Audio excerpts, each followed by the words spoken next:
Italian Wine Podcast. Chin Chin with Italian wine people.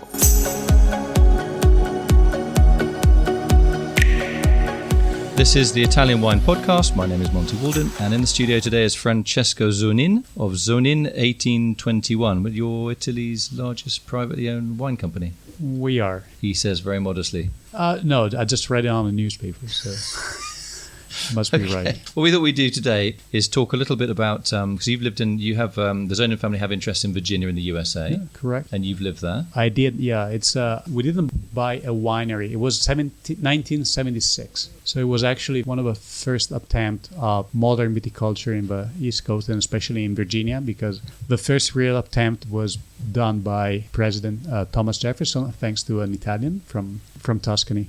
How did that happen? It was my father, because I was 2 years old at the time.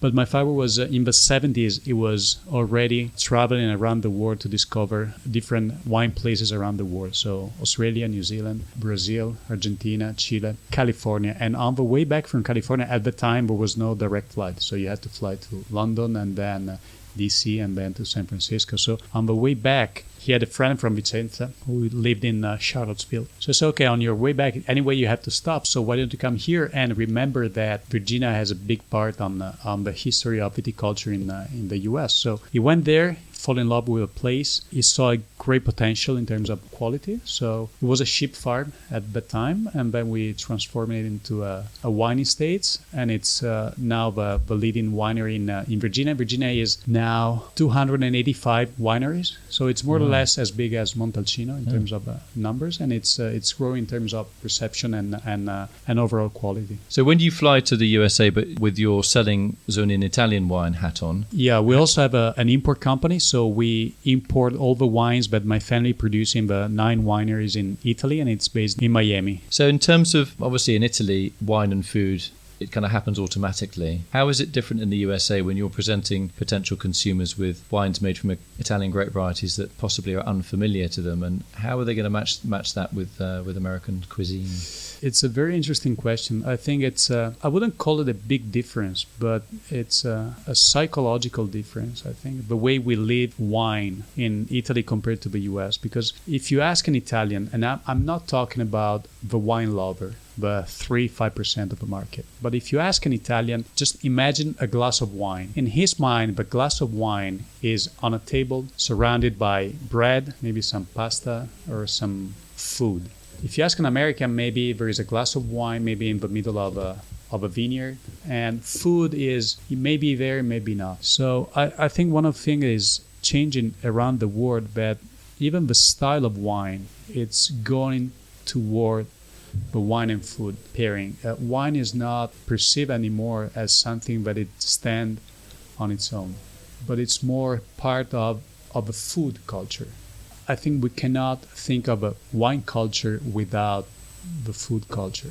And the way it's evolving, the food culture, in the same way it's evolving the wine culture. So we're more careful on what we eat. We want to know where the food comes from. We're eating more locally, organic. And I think the wine consumption is doing the same thing. We want to know who the producer is, who we can trust. We want to know the story behind. Because the difference is, we're in Verona right now. If you get out, you pick 20 restaurants, they're all very good. One of the main differences will be who's the chef, what's the story of this chef, what's his philosophy, because then the dish, it's good. Wine is the same thing. Now we can blind taste 50 wines and they're all good. So what wine will I buy? And I think then that the history and the personality of a producer or the winery is going to play a major role, together with the style that it's going into a direction of a more drinkable and a more food-friendly wine. Do you think this need for the story is something that's always been latent, as the potential for that, but we didn't have the way to communicate that easily before? We were reliant on wine magazines that are heavy and have to be put in the post, and now we can get any piece of information we want from anywhere in the world at the click of a button. Do you think that's making it easier for winemakers to communicate their story either visually or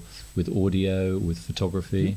It's potentially easier, because now you have the opposite effect. There's too much information. TMI. Maybe 30 years ago was 20 magazines around the world, 10 newspaper. Now it's 20 magazine, 10 newspaper, and 1.5 billion people on Facebook and on Instagram. So I think the revolution now has been done, which is the social media. Now everybody can say something about it. Everybody needs to be open to hear anything about himself and his wines. It's a small revolution. You need to be able to open up and accept critics, positive critics, meaning that it's a critic, but you need to digest and understand in order to do a better job. On the other side, there is so much information, so much noise, then you need to understand better yourself, your company, and your wines, because the piece of information you're about to give away, it's fundamental.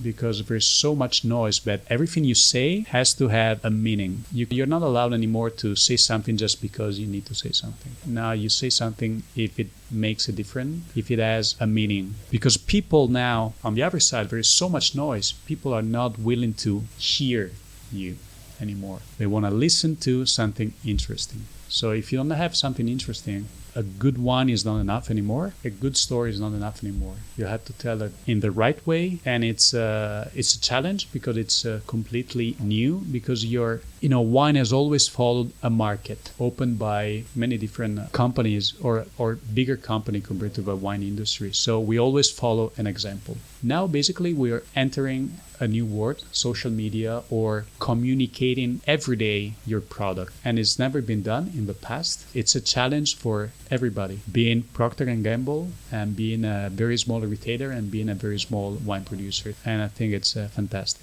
I mean, how can Italy in general and Zonin 1821 in particular take advantage of some of the opportunities and potential complexities of how journalism and distribution kind of almost coinciding now? This idea you need to tell a story. To get distribution, you need to tell a story, right? How do you see opportunities in the future arising for both big producers like you guys, your family, and also for, say, smaller producers?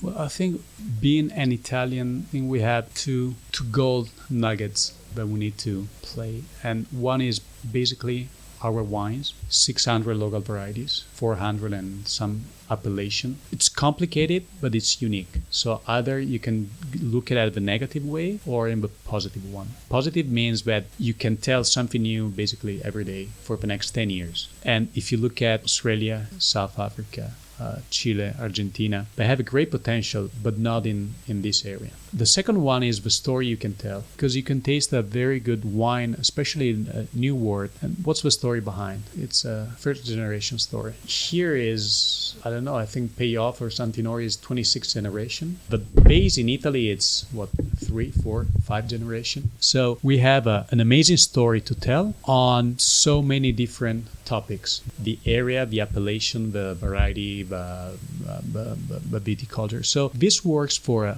a big company like ours, for a small company. Problem is, again, this amazing noise. So even a nice story from a nice viticulture, a nice wine producer, it's not enough because there's too much outside. So I think what we are missing in Italy, and that they're probably much better than us in other countries, is how to merge these different stories into like a chorus. So how you have 10, 20, 30, 50 amazing producers, okay, that if you put them together, then you can make a statement to the world and say, okay, Italy is also this one. Come, and you can spend 2 months. Whatever areas or country, you can spend 2 months in Etna to understand Nerello Mascalese. And then you drive half an hour and you do the same for Grillo.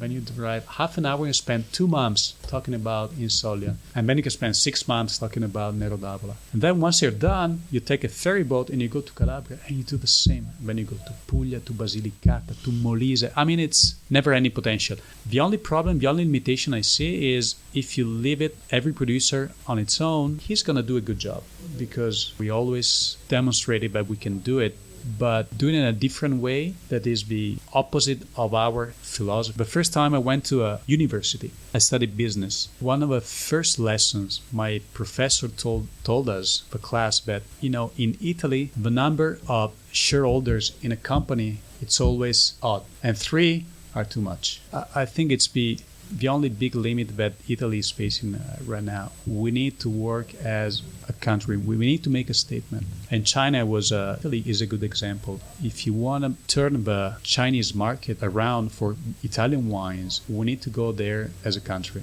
first. Not just as individuals. It's too big. More than 20 cities with more than 20 million people. It's something we, as Italian, we cannot even think about it, because you put together 3 cities in China, they're bigger than Italy itself. So the market is too big. If you want to make a statement in this noisy market, you need to be extremely focused. If you're not, you get there somehow, some way, in a certain time.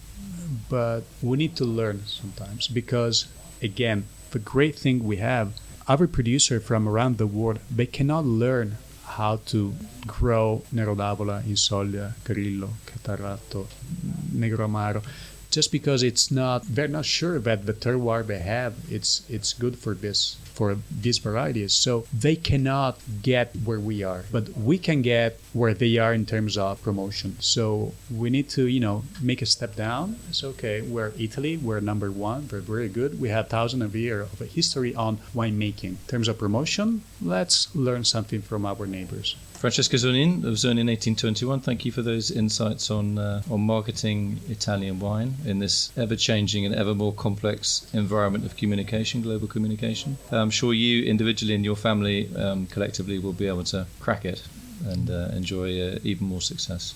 Thank you very much. Thanks for coming. It's been fascinating to listen to you. Thanks, Francesco. Follow Italian Wine Podcast on Facebook and Instagram.